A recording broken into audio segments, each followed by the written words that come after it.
We begin at the Max, and Zack just helps himself to a soft drink right off at waitress when very Marty McFly-like with no intention of ordering or paying for it. Well, he's already stole many hours from many of the other extras. It's not like the waitress was going to give it anyone else not worthy of any character development. Zack is boasting on how he has tickets to the Dodgers-Mets playoff game, so again he has to come up with another quick exit of an excuse for Mr. Belding to grant his request. I'll say that my house burned down. He'll never believe you. You still have your eyebrows. Apparently, Zack is coming down with a case of excuses block because Screech and Slater shoot down all of his previous attempted excuses as lame. I got it. I'll say I have measles. Hey, that's no good. He might spot check you. With time counting down to first pitch, Zack has to come up with something fast. Okay, this one's a surefire. Can't lose. I'll say my grandmother died. Come on, Preppy. Your grandmother died 4 times last year. The girls enter and are all ecstatic because her mother has fulfilled the dream that every red-blooded American woman has ever wanted to do, and that was to get married in New York. Oh, it was beautiful. I cried all through the ceremony. Okay, I have to nip this in the bud here. There should be no reason that this was not an episode penned on how her mother met her new husband. Well, of course I like them. People cry when they're happy. How she came to get in New York, nor Jessie feeling any resistance of seeing her mother get remarried.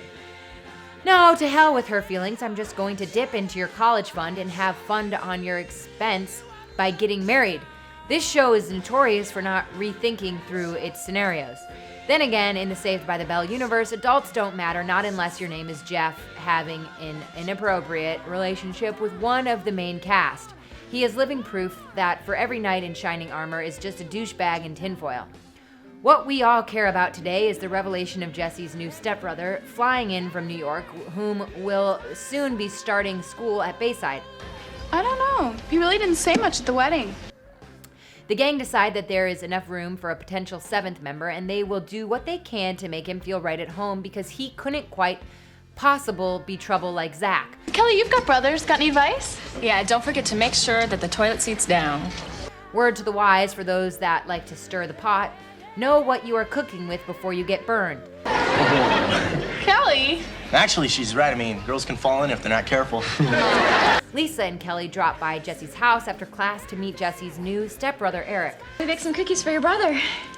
My brother. I like it. It sounds nice. True, he looks like another tool whom wants to put the hot dog in the bun, but his touch of class suddenly awakens something within Lisa, whom instantly finds this Brooklyn brawler to be quite charming. California. Thanks. Hey, I didn't know you had sisters. Sisters? I'm Lisa. I'm yours. Stump these 2 and go to the beach. We'll make nice in the sand. Maybe some other time. When Lisa and Kelly leave, Eric decides to stake his claim on Jessie's room. Come on, Eric. I'll show you your room. This room will be great once I get rid of all this girl stuff. Wait, hold on, Eric. This is my room. No problem. We'll share. Jessie is put off thinking this is costing the set designers an arm and a leg to redress this same set over and over and over and over again. Mom! Mom! Especially for a toss-away schmo like yourself. The next day in school, Jessie has had more of her fill of her room, bathroom, and even her privacy preoccupied by Eric. I can't believe how rude my stepbrother acted. Rude. That was nothing. My brother Bennett blew out his birthday cake with a mouthful of Diet Coke. However, Kelly keeps sticking up for him because she's all about putting a little love in your heart. Yeah, but little kids do those things. Little, he was 19. Nah, he couldn't possibly be one of those creepy stepbrothers. Well, unless Jessie is interested, of course. What a way to start a new school.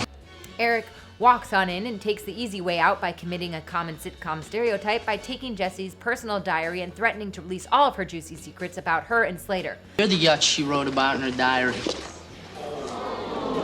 How dare you, Eric? Give me that back. Give me that back. Hey, exactly what did she write about me in her diary?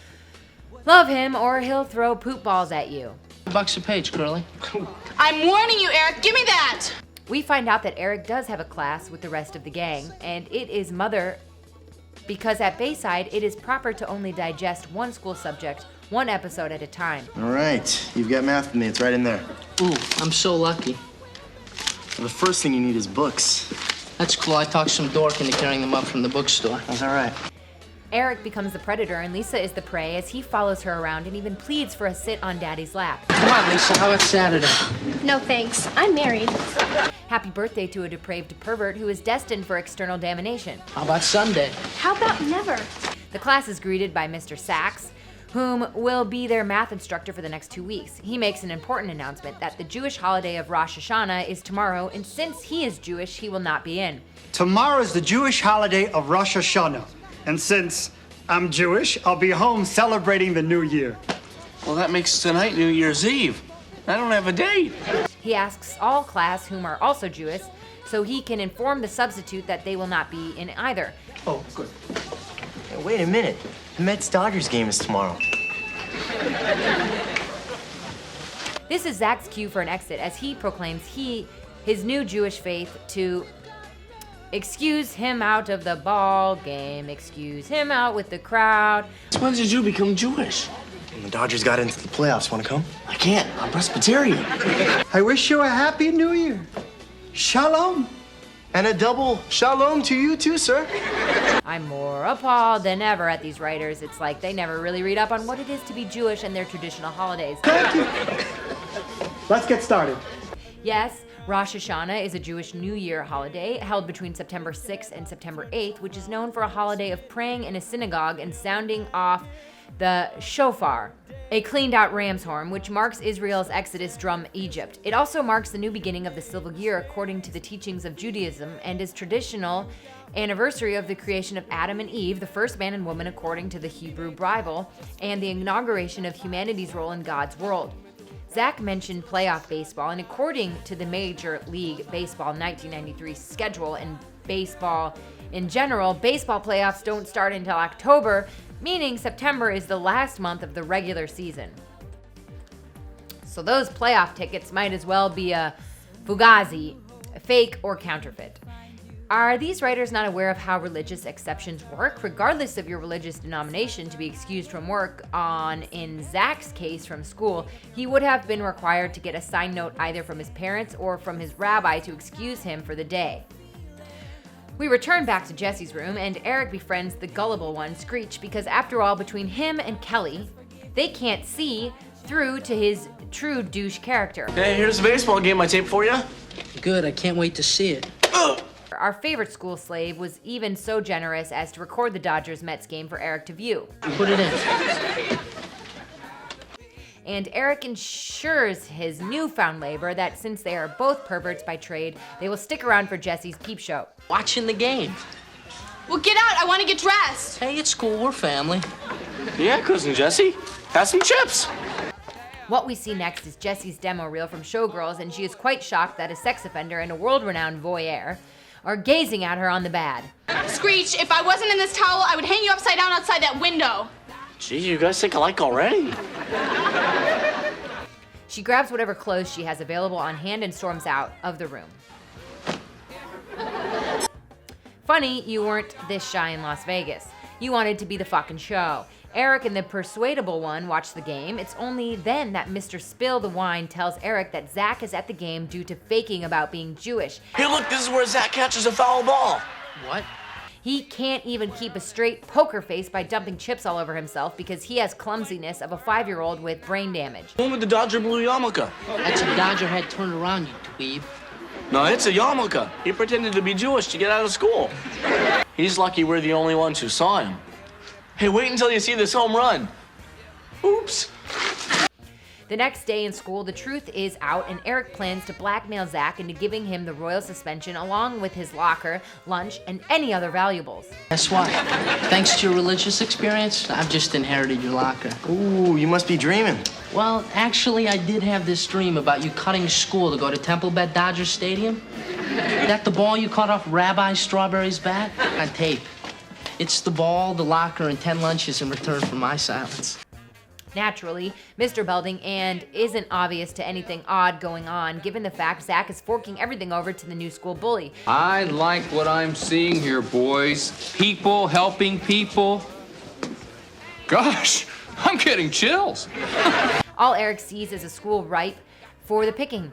Then back at the Max, Jessie puts on her recap wig and tells us we have already seen just in case someone was taking a dump during the last 13 minutes. So then I come out of the shower and there's Eric and Screech sitting on my bed watching television. Screech was on your bed?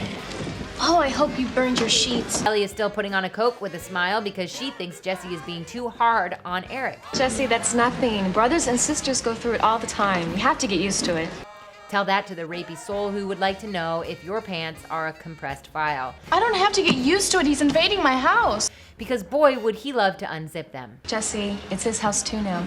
It's his house too now. Meanwhile, Zack wants to murder his fellow mophead after he finds out Eric made a VHS copy of the baseball game. I'm just being nice because he's Jesse's brother. Yeah, okay.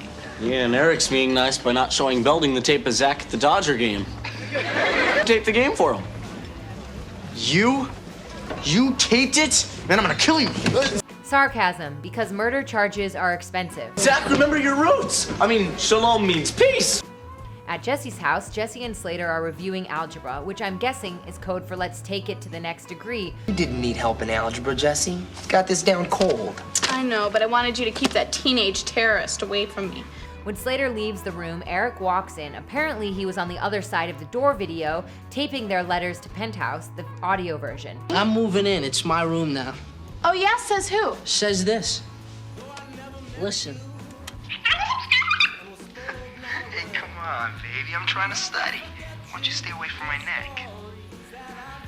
Eric knows he finally has found the golden key to repressing Jessie's room. The psychic powers are strong with this douche one. I can't help it. I need to be close to you tonight. Now, you would think Eric threatening to give the tape to Jessie's mom would carry more weight, especially since a couple of kids are about to do the Humpty dance at her home. Give me that tape. Sure, the tape for the room.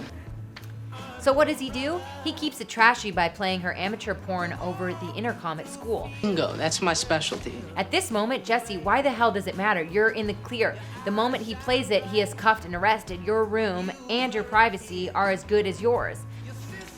Okay, I'll sleep in the other room, but just for tonight. Tomorrow you're gonna be in deep trouble. That doesn't stop Slater from wanting to do some realignment of Eric's face. All right, now give me that tape. Until he relinquishes the tape. Okay, you can have the tape.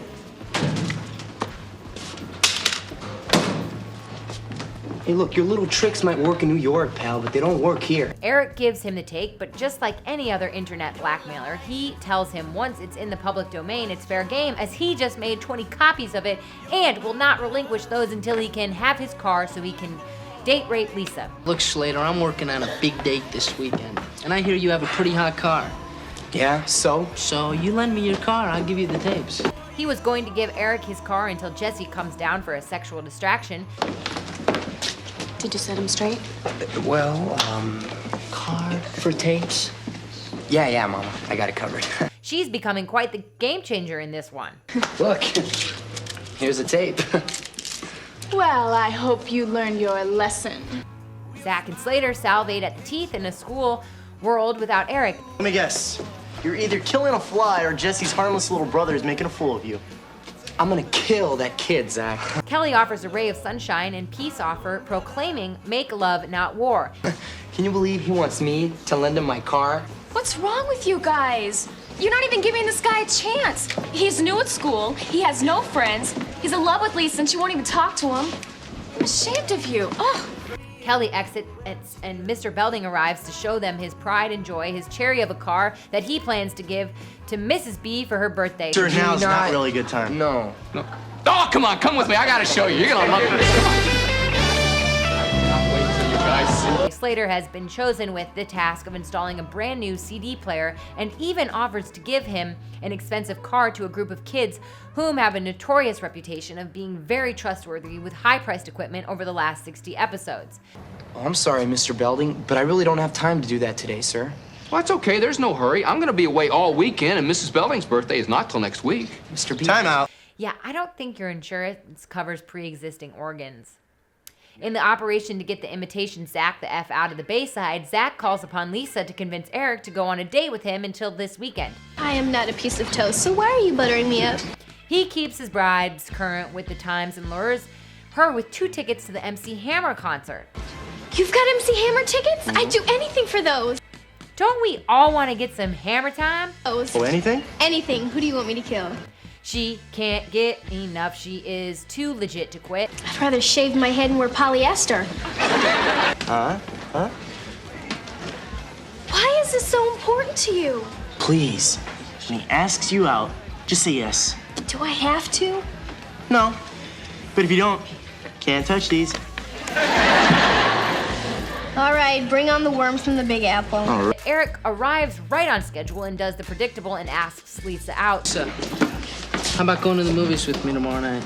Leave my friend alone. I'd love to go with you. She said she doesn't want to go out with you, so get lost. This is legit, almost too legit. Then at the parking lot, Slater and Zack claims Eric was the better man and offers him Slater's keys to his supposed car. Look, here are the keys. Now don't forget to meet me here no later than 11 o'clock. Yeah, why can't I bring the car back to your house? Because his father would kill him if he sees you driving it. That's cool. He issues Eric instructions to return car back to this spot or his father would kill them both if Eric was seen in Slater's car. Yeah, keep calm, you've been pranked. But after he kills me, he'll kill you. Bummer.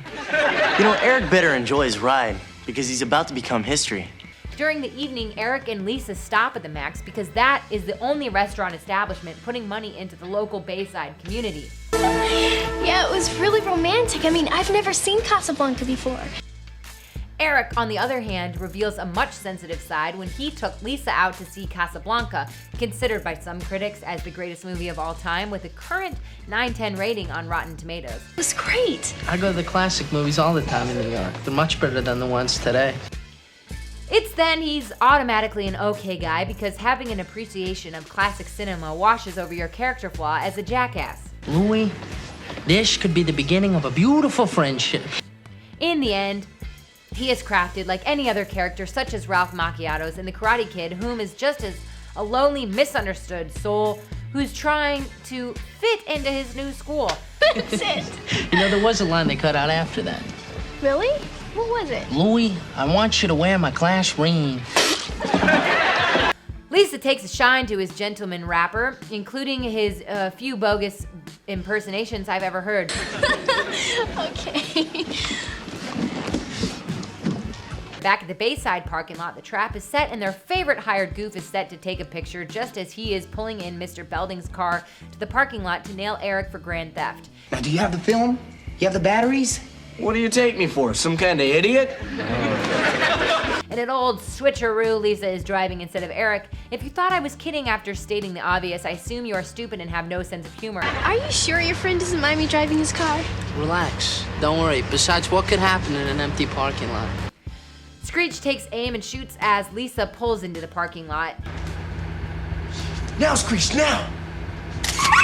She then becomes horrified by the creature from the Nerd Lagoon, tried to take her photo, and she crashes the car. Where she hit the car remains to be unseen, and we have no idea how much damage was sustained because I'm guessing the NBC effect budget was non-existent in this episode. All we are left with is the ominous words in the center letting Zack know he is in deep shit with only 22 minutes left to drain the swamp of shit his shoes are sticking in. Oops, we're in big trouble.